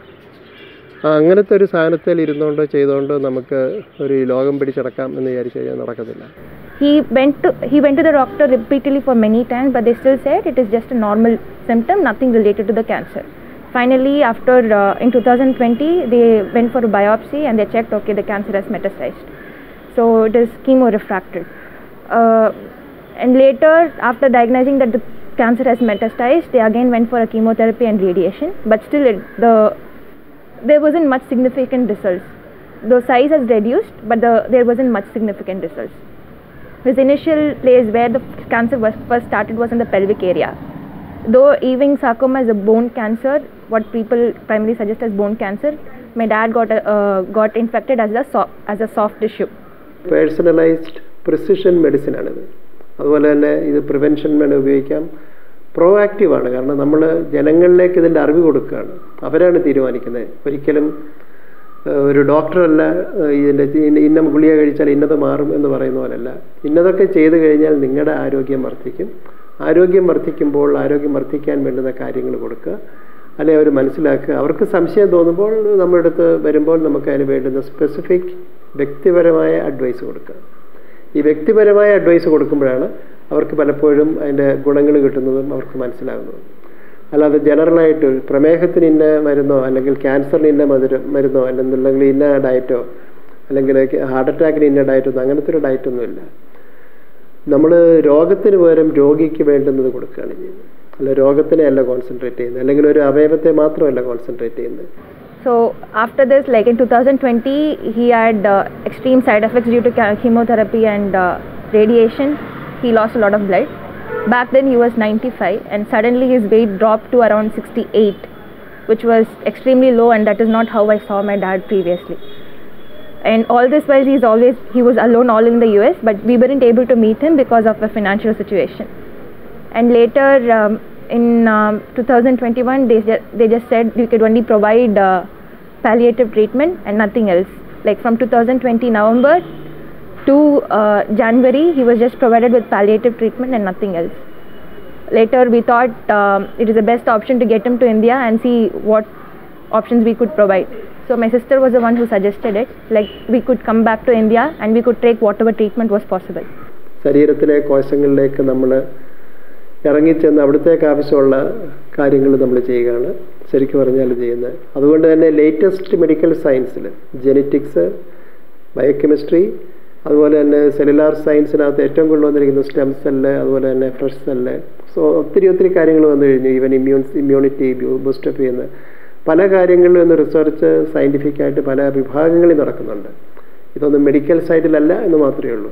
സോ മെഡിക്കൽ റിസർച്ചിന് പകരം സയൻറ്റിഫിക് റിസർച്ചിലേക്ക് ഞാനൊന്ന് സ്റ്റെപ്പ് വെച്ച് പല ആൾക്കാരുമായിട്ട് മിങ്കിൾ ചെയ്ത് ഈ ഒരു സിസ്റ്റം ഡെവലപ്പ് ചെയ്തപ്പം ഇത് മറ്റുള്ളവരിൽ എത്തിക്കാൻ വേണ്ടി ഇത് ഓസ്ട്രേലിയയുടെ അതേ മോഡലിൽ തന്നെ ഇവിടെയും ഒരു ട്രെയിനിങ് മോഡ്യൂൾ ഞാൻ സ്റ്റാർട്ട് ചെയ്തു. ധാരാളം ഡോക്ടേഴ്സ് എല്ലാ വർഷവും കഴിഞ്ഞ 5-6 വർഷമായിട്ടിത് ട്രെയിൻ ചെയ്ത് പോകുന്നുണ്ട്, അല്ലെങ്കിൽ എഡ്യൂക്കേറ്റ് ചെയ്യുന്നുണ്ട്, ഫെലോഷിപ്പ് കൊടുക്കുന്നുണ്ട്. ഇതിൻ്റെ ഭാഗമായിട്ട് മൈസൂർ യൂണിവേഴ്സിറ്റിയിലും ഒരു course 1 year course post graduate in wellness science എന്ന് പറഞ്ഞൊരു കോഴ്സ് സ്റ്റാർട്ട് ചെയ്ത് അപ്രൂവൽ കിട്ടിയതാണ്. ഇപ്പോൾ ഈ കോവിഡ് പശ്ചാത്തലത്തിൽ ഒരു കോൺടാക്ട് ക്ലാസ്സസ് ഒന്നും തുടങ്ങിയിട്ടില്ല എന്ന് മാത്രമേ ഉള്ളൂ. സോ UGC അപ്രൂവ് ചെയ്ത കോഴ്സുകൾ ഇന്ത്യയിലും സ്റ്റാർട്ട് ചെയ്തു. It was a very difficult issue for him to come back to Chennai. Like it is metastasized, all the pain, so he took like multiple painkillers at the same time. It's so much pain that to see your father like taking medications like chocolates. He used to take so many tablets like as if he's eating some chocolates, like some normal chocolates. He takes multiple ones at the same time. After coming to Chennai, we went to multiple doctors, multiple hospitals, very big hospitals. All of them said he can't be treated and nothing can be done anymore, and we could only give him palliative care, and only quality of life is important. And this was all told before the patient, right to the patient on his face. They didn't think about how the patient's mentality would be affected. Nothing. They didn't think about anything as such. And now one big hospital we went out in Chennai, what they said was we can do chemotherapy on the same day, surgery on the same day, radiation on the same day, which is completely impractical, as a surgery would take a lot from the patient, and going for chemotherapy and radiation on the same day is completely impractical, but they still suggested, and they called us multiple times so that they could grab much more money from us. So ഈ ഒരു രംഗത്ത് കൂടുതൽ practice ചെയ്തപ്പോൾ എനിക്ക് വ്യക്തമായിട്ട് മനസ്സിലായ ഒരു കാര്യമാണ് മനസ്സും ശരീരവും തമ്മിലുള്ള കണക്ഷൻ, മൈൻഡ് ബോഡി ബാലൻസിങ്. ശരിക്കും എല്ലാവരും പറയും mind body and spiritual balance എന്ന് പറയും. പക്ഷേ മനസ്സും ശരീരവും ബാലൻസ് ആയാൽ മനസ്സും ശരീരവും അതിൻ്റെ കൂടെ തന്നെ സ്പിരിച്വൽ ബാലൻസും കിട്ടും. അപ്പോൾ ഈ മൈൻഡും ബോഡി എന്താണ് എന്നുള്ളതാണ്. ശരിക്കും പറഞ്ഞാൽ ശാസ്ത്രീയമായിട്ട് പറയുകയാണെങ്കിൽ മനസ്സ് പറയുന്നത് ശരീരം ചെയ്യും. മനസ്സിൻ്റെ കെമിക്കൽ മെസ്സഞ്ചർ, ഒരു മെസ്സഞ്ചർ ആരാണെന്ന് ചോദിച്ചു കഴിഞ്ഞാൽ ഹോർമോൺസ് ആണ് ശരീരത്തിൻ്റെ. ഹോർമോൺസ് എന്ത് ചെയ്യുന്നു എന്ന് ചോദിച്ചാൽ ഹോർമോൺസ് ശരീരത്തിൽ നടക്കുന്ന കോടിക്കണക്കിന് കെമിക്കൽ റിയാക്ഷൻസിനെ സൂപ്പർവൈസ് ചെയ്യാണ്. മനസ്സ് പറയുന്ന ഇന്നത് ചെയ്യാൻ പറയുമ്പോഴത്തേക്ക് ആ ഹോർമോൺസ് എല്ലാം റെഡിയായി ആ ബയോകെമിക്കൽ റിയാക്ഷൻസിനെ സൂപ്പർവൈസ് ചെയ്യും. പക്ഷേ ഈ കാര്യങ്ങളൊക്കെ ഉള്ളിൽ നടക്കണം എന്നുണ്ടെങ്കിൽ ഇതിനാവശ്യമുള്ള റോ മെറ്റീരിയൽസ് നമ്മൾ കൊടുത്തേ പറ്റുള്ളൂ. ഈ റോ മെറ്റീരിയൽസ് എന്ന് പറയുന്നത് എന്താണെന്ന് ചോദിച്ചാൽ ഒരിക്കലും മെഡിസിൻസ് ഇതിനകത്ത് വരുന്നേയില്ല. ഒരു മരുന്ന് പോലും ഇതിൻ്റെ റോ മെറ്റീരിയൽ അല്ല. ആദ്യം ആകെ കഴിക്കാൻ പറ്റുന്ന ഒരു കാര്യം എന്ന് പറഞ്ഞാൽ ഇളനീരായിരുന്നു. ഇത് മാത്രമേ എനിക്ക് പറ്റുന്നുള്ളായിരുന്നു. ഇപ്പം എനിക്ക് ഫുഡൊക്കെ കഴിക്കാൻ പറ്റുന്നുണ്ട്. പ്ലസ് ഞങ്ങൾ ന്യൂട്രീഷണൽ സപ്ലിമെൻറ്റ്സും ഉണ്ട്. ഇപ്പം എനിക്ക് മാക്സിമം ഇപ്പം BP ഭയങ്കര ലോ ആയിരുന്നു. ഇപ്പം നല്ലോണം വോക്ക് ചെയ്ത് അതങ്ങനെ ഇൻക്രീസ് ചെയ്യുന്നുണ്ട്. ബ്ലഡിലെ കൗണ്ട് അതൊക്കെ ഇപ്പം ബാലൻസ്ഡ് ആയിട്ടാണ് ഇപ്പം നിൽക്കുന്നത്. അതിനുള്ള മാക്സിമം കാര്യങ്ങളൊക്കെ സാറ് തന്നിട്ടുണ്ടായിരുന്നു. പിന്നെ minerals plus supplements and vitamin C ഇതൊക്കെയാണ് ട്രീറ്റ്മെൻറ്റായിട്ട് തന്നത്. മനുഷ്യ ശരീരം മരുന്ന് കൊണ്ടുണ്ടാക്കിയതല്ല. മനുഷ്യ ശരീരം ഉണ്ടാക്കിയത് ശരീരത്തിൽ നടന്ന ഓർഗാനിക് മെറ്റീരിയൽസ്, അതായത് നമ്മൾ പറയുന്ന ആഹാരത്തിൽ നിന്ന് കിട്ടുന്ന സാധനങ്ങൾ, വായു, വെള്ളം, ഭക്ഷണം, ഇതിനകത്തു നിന്ന് വരുന്ന സാധനങ്ങൾ കൊണ്ടാണ്. പല ഇൻഗ്രീഡിയൻസ് ഉണ്ട്. ഇതെല്ലാം വെച്ചാണ് മനുഷ്യ ശരീരം ഉണ്ടാക്കിയിരിക്കുന്നത്. ബേസിക് യൂണിറ്റ് എന്ന് പറയുന്നതാണ് ഒരു കോശം. ഈ കോശത്തിൻ്റെ നമ്മൾ പറയും പ്രോട്ടീൻ ആണെന്ന് പറയുമ്പോഴും, പക്ഷേ ഈ കോശത്തിൻ്റെ ഔട്ടർ കവറിങ് എന്താണെന്ന് ചോദിച്ചു കഴിഞ്ഞാൽ നമുക്കറിയാം കൊഴുപ്പാണ്, ഫാറ്റ്. അതുകൊണ്ട് തന്നെ വളരെ സിഗ്നിഫിക്കൻ്റ് ആണ്. എത്രയും നല്ല ഫാറ്റി മെംബ്രെയിൻ ഉണ്ടെങ്കിൽ അത്രയും സ്ട്രോങ് ആണ് മനുഷ്യർ. ഇപ്പോൾ സാറ് എനിക്ക് തന്നുകൊണ്ടിരിക്കുന്ന ട്രീറ്റ്മെൻറ്റ് എന്തൊക്കെയാണെന്ന് വെച്ചാൽ ഓസോൺ ട്രീറ്റ്മെൻറ്റ്, പിന്നെ cocktail treatment, plus vitamin C therapy. അപ്പം ഇതൊക്കെയാണ് തന്നുകൊണ്ടിരിക്കുന്ന ട്രീറ്റ്മെൻറ്റ്സ്. ഇതൊക്കെ വെച്ച് ഇപ്പം ഞാനിപ്പം ഇംപ്രൂവ്ഡാണ് ഇപ്പം മാക്സിമം. അപ്പം ഇങ്ങനെയുള്ള പേഷ്യൻസിന് ഏറ്റവും നല്ല ഒരു പ്ലേസ് എന്ന് പറഞ്ഞാൽ വെൽനസ് സൊല്യൂഷൻസ് ആണ്. അതുമാത്രമല്ല ഇപ്പം എനിക്കിപ്പം ദൈവത്തിനെ പോലെയാണ് സാറ്, ശ്രീകുമാർ സാറ്. നമ്മുടെ ശരീരത്തിനുള്ളിൽ നടക്കുന്ന കെമിക്കൽ റിയാക്ഷൻ എന്ന് പറയുന്നത് ശരിക്കും പറയുകയാണെങ്കിൽ ഭയങ്കര പവർഫുൾ റിയാക്ഷനാണ്. ഒരു ബോംബ് പൊട്ടുന്ന പ്രതീതി നമ്മുടെ ശരീരത്തിൻ്റെ കോശങ്ങളുടെ ഉള്ളിലുണ്ട്. ശരിക്കും പറഞ്ഞാൽ എനർജി പ്രൊഡക്ഷൻ, നമ്മൾ ഊർജ്ജം ഉണ്ടാക്കുക എന്ന് പറഞ്ഞു കഴിഞ്ഞാൽ ഓക്സിജനും ഹൈഡ്രജനും കൂടെ ഒരുമിച്ച് നമ്മുടെ ശരീരത്തിൻ്റെ കോശങ്ങളുടെ ഉള്ളിലെ മൈറ്റോകോൺട്രിയൽ മീറ്റ് ചെയ്യുമ്പോഴാണ് ഇത് ഊർജ്ജം ഉണ്ടാകുന്നത്. ഈ ഹൈഡ്രജനാണ് ശരിക്കും ഹൈഡ്രജൻ ബോംബിൻ്റെ, ഓക്സിജൻ ഹൈഡ്രജൻ മീറ്റ് ചെയ്യുമ്പോൾ എക്സ്പ്ലോഷനാണ്. ഹൈഡ്രജൻ ബോംബിൻ്റെ ഉപജ്ഞാനം കണ്ടുപിടുത്തം ഇവിടെയാണ് നടന്നത്. ഇതേ പ്രോസസ്സ് നമ്മുടെ ശരീരത്തിനുള്ളിൽ നടക്കുന്നു. പക്ഷേ നമ്മുടെ ചൂടെന്ന് മാത്രമുണ്ട്, നമ്മുടെ എക്സ്പ്ലോഷൻ കുറവാണ്. നമുക്കതുപോലെ തന്നെ നമ്മുടെ ശരീരത്തിൻ്റെ ഘടകങ്ങൾ തമ്മിലുള്ള ഇൻ്ററാക്ഷൻസ് ഇതുമായിട്ടിരിക്കുന്നു. അപ്പോൾ ഊർജം എന്തിനാണ് എന്ന് ചോദിച്ചു കഴിഞ്ഞാൽ, ഊർജം ഉണ്ടായതിന് ശേഷം മാത്രമേ ഊർജം ഉപയോഗിച്ച് പ്രോട്ടീൻ മാനുഫാക്ചർ ചെയ്യാൻ പറ്റുള്ളൂ. My friends were the one who suggested me this place. She was my college mate. Her name is Pavitra. Her mom was diagnosed with cancer, so she told me go to Kochi, see Dr. Sri Kumar. So that is when I thought maybe we could try Dr. Sri Kumar. So I came all alone to Kochi because my dad at the moment, his cancer is spread from his soft tissues to his bones. So it is affected in his shoulders, his pelvic bones, his sternum, and it is lower back and even below his knees. So it is affected all over his body at the moment. എല്ലാ കോശത്തിൻ്റെയും ജോലി ഇത്രയേ ഉള്ളൂ, ഊർജ്ജം ഉണ്ടാക്കുക, ആ ഊർജ്ജം എടുത്തിട്ട് ശരീരത്തിന് പ്രോട്ടീൻ മാനുഫാക്ചർ ചെയ്യാൻ. ഇതിൽ നിന്ന് എന്താണ് വരുന്നത്? അപ്പം ഇവിടുന്ന് വരുന്ന ഈ ഇഫക്റ്റാണ് പുറത്തേക്ക് കാണുന്നത്. അപ്പം ശരിക്കും പറഞ്ഞാൽ ഒരു കൊഴുപ്പാണ്, ശരിക്കും ഫാറ്റാണ് ഇതിൻ്റെ കവറെന്നുണ്ടെങ്കിൽ ഇതിങ്ങനെ നമ്മൾ പറഞ്ഞ ഫ്ലൂയിഡ് പോലെ ഇരിക്കും. ഓരോന്ന് അനങ്ങുമ്പോഴും പോകുമ്പോഴല്ല ഇതിൻ്റെ മൂവ്മെൻറ്റ്, ഈ മൂവ്മെൻറ്റാണ് നമ്മൾ പറയുന്നത് വൈബ്രേഷൻ മൂവ്മെൻ്റ് എന്നോ എന്ത് വേണേൽ പറയാം. ഈ മൂവ്മെൻറ്റാണ് അടുത്ത സെല്ലുമായിട്ട് കമ്മ്യൂണിക്കേറ്റ് ചെയ്യുന്നത്. ഇപ്പം രണ്ട് കോശങ്ങൾ തമ്മിൽ ഒരിക്കലും കൂട്ടിമുട്ടുന്ന പോലുമില്ല, അവരടുത്ത് വന്ന് നിൽക്കുന്നത് മാത്രമേ ഉള്ളൂ. പക്ഷേ ഇവർ തമ്മിൽ ഇങ്ങനെ നിൽക്കാനുള്ള കാരണം ആ ബോണ്ടിങ് ഫാക്ടേഴ്സാണ്. എന്താണ് ബോണ്ട് ചെയ്യുന്നതെന്ന് ചോദിച്ചു കഴിഞ്ഞാൽ electrochemical and electromagnetic bonding ആണ്. ഇലക്ട്രോ കെമിക്കലും ഇലക്ട്രോ മാഗ്നറ്റിക് ബോണ്ടിങ് ഉണ്ടാകണമെന്നുണ്ടെങ്കിൽ ശരീരത്തിൻ്റെ ഉള്ളിൽ ഇതിന് വേണ്ടുന്ന കെമിക്കൽ റിയാക്ഷൻസ് നടന്നിരിക്കണം. So even at this place we thought okay it is the best decision to go for a nutrition based therapy based on my sister's suggestion. So we didn't know any background about Dr. Sri Kumar before, but I came and I visited and doctor explained me like how chemo works and how chemo is like a blocker and how we are supposed to take the treatment forward. So he told us to come here. It took us a lot of time. We wanted to come immediately, but it took us 2 weeks almost to come here because since the cancer has been affected to his bones, my dad was not in a suitable position to travel. So we had to book a tempo and arrange beds, like remove the seats from the remove the back seats from the tempo, arrange a proper bed, and it was with extreme difficulty we got him here. And because of all those travel, he had extreme pain. He was not even able to walk when he came here. He was in so much pain when he came here. And after 2 to 3 days, we were able to see significant improvement from what he was before. Before he never used to eat. He refused so much to eat.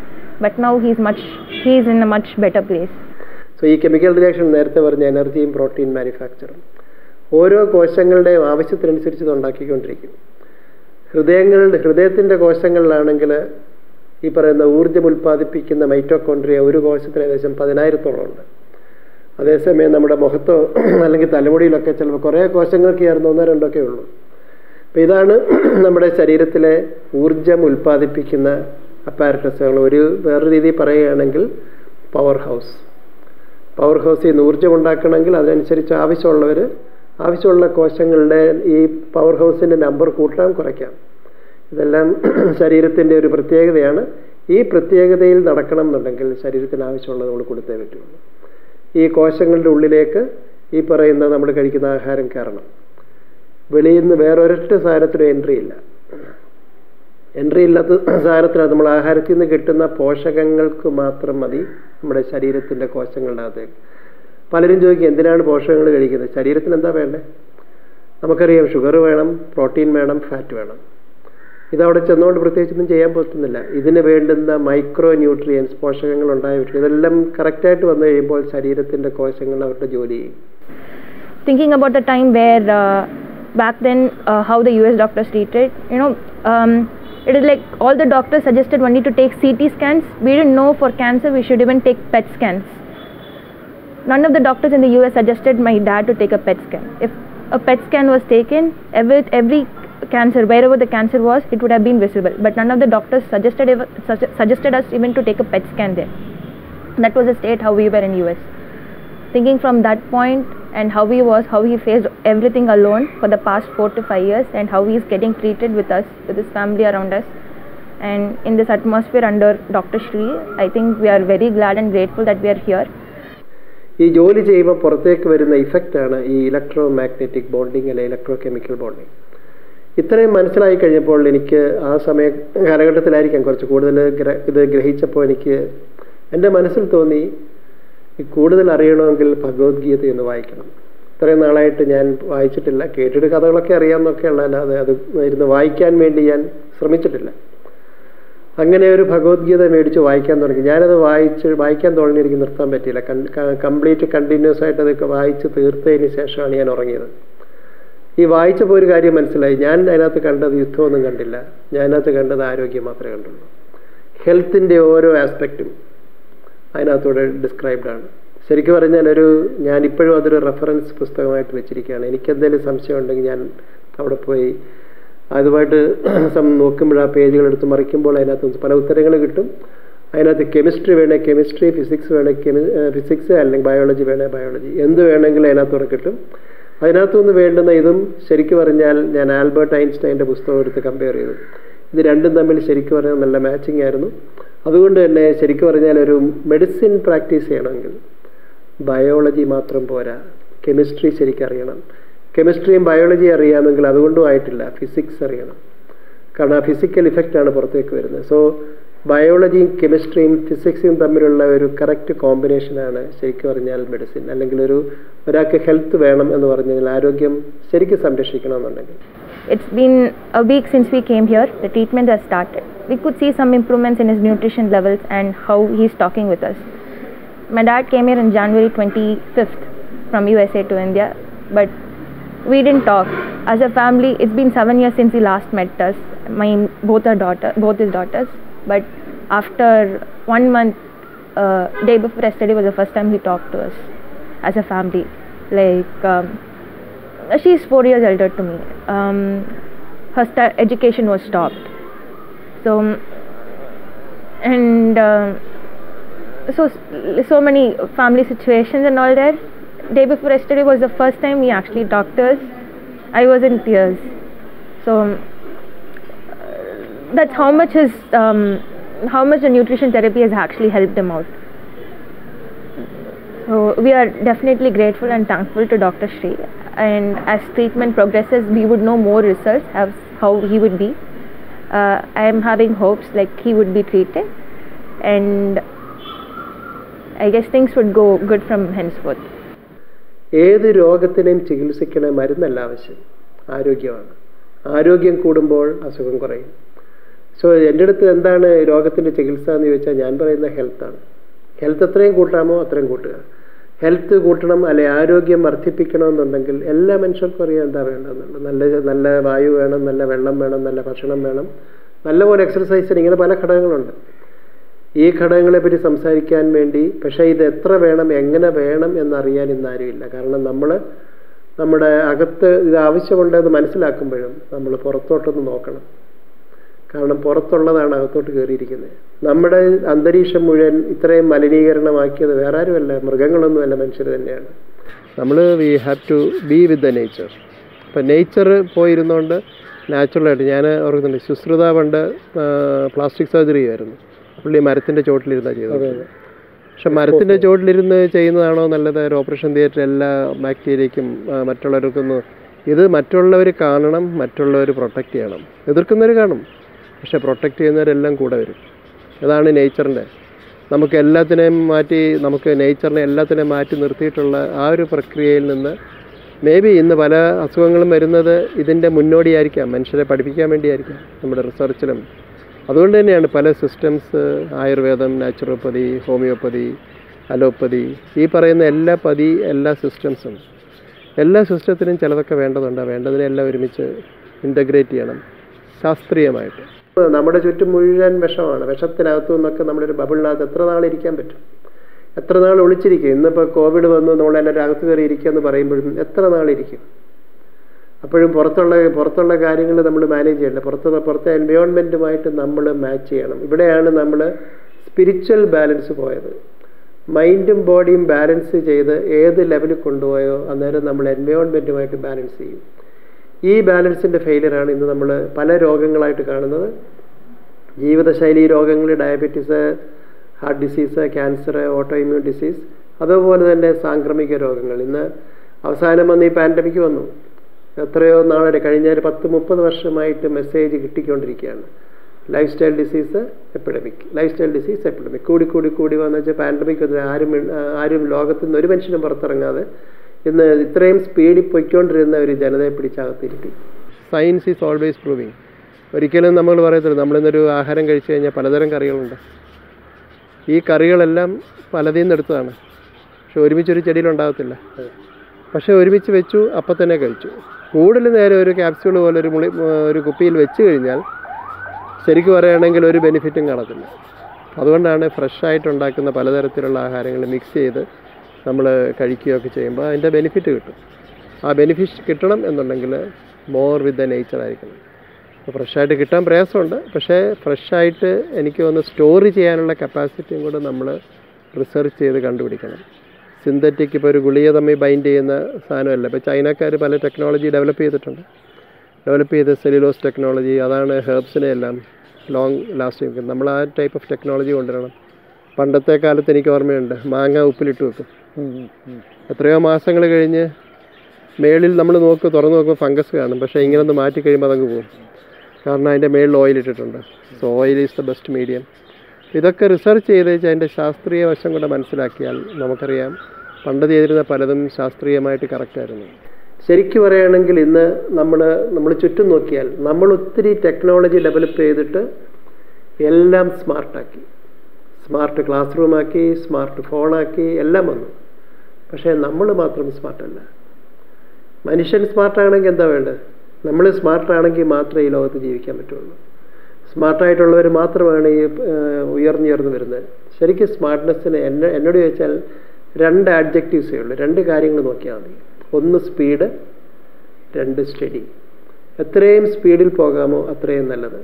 ആ സ്പീഡിൻ്റെ കൂടെ സ്റ്റഡിയും കൂടെ ആയിരിക്കണം. നമ്മൾ ഇത്രയും ഉദ്ദേശിച്ചാൽ മതി. ഒരു വണ്ടി എടുത്ത് നമ്മളൊരു 300 കിലോമീറ്റർ സ്പീഡിൽ ഓടിക്കാവുന്ന വണ്ടി ഓടിക്കുകയാണെങ്കിൽ ആ വണ്ടിയുടെ എല്ലാ പാർട്സും ഫിറ്റായിരിക്കണം. നമ്മുടെ ശരീരം ഇതേ സ്പീഡിൽ ഓടുകയാണെങ്കിൽ, അല്ലെങ്കിൽ അതിനേക്കാൾ സ്പീഡിൽ ഓടുകയാണെങ്കിൽ നമ്മുടെ ശരീരത്തിൻ്റെ ഓരോ പാർട്ടും ഫിറ്റായിരിക്കണം. ഓരോ ചെറിയ ഇൻസിഗ്നിഫിക്കൻ്റ് ഉള്ള കാര്യങ്ങളും ഫിറ്റായിരിക്കണം. ഈ ഒരു ലെവലിലേക്ക് നമ്മൾ ഗ്രോ ചെയ്യണം എന്നുള്ളതാണ് ഇതിനകത്ത് ഏറ്റവും വലിയ പാഠം. അപ്പോൾ ശാസ്ത്രീയമായിട്ട് തിരിച്ചു വരണം. ഇപ്പോൾ നമ്മൾ ഇന്ന് തുളസി ഇലയുടെ കാര്യം പറയുന്ന പോലെ പലതരത്തിലുള്ള ചെടികളും ഇലകളും പൂക്കളും പഴവർഗ്ഗങ്ങളും എല്ലാം നമ്മൾ ശരിക്കും പറയുകയാണെങ്കിൽ ഇത് തന്നെയാണ് എന്ന് എനിക്കത് പല കവികളും വലിയ വലിയ എഴുത്തുകാരൊക്കെ എഴുതിയിരുന്നത്. വില്യം ഷേക്സ്പിയർ പോലും ഫേമസ് ആയിട്ടുള്ള പ്ലേ റൈറ്ററാണ്. അദ്ദേഹം പോലും എഴുതിയത് നിങ്ങൾ റൊമാൻറ്റിക്കായിട്ടുള്ളത് വൈകുന്നേരം ആഹാരം കഴിഞ്ഞിട്ട് പോയി ഒരു ഗാർഡനിലിരിക്കണം. ആ ഗാർഡനിൽ ഇരുന്ന് സംസാരിക്കുമ്പം ആ സംസാരിക്കുന്ന മുഴുവൻ ചെടികളും പൂക്കളും എല്ലാം തിരിച്ച് കൊടുക്കുകയാണ്. അപ്പം അതുകൊണ്ടാണ് എന്നെ, അല്ലെങ്കിൽ ബെഡ്റൂമിൽ ഇരുന്നാണോ സംസാരിക്കുക വെച്ചാൽ ഒരിക്കലുമല്ല. അതുപോലും ആ കഥകളി വന്നു.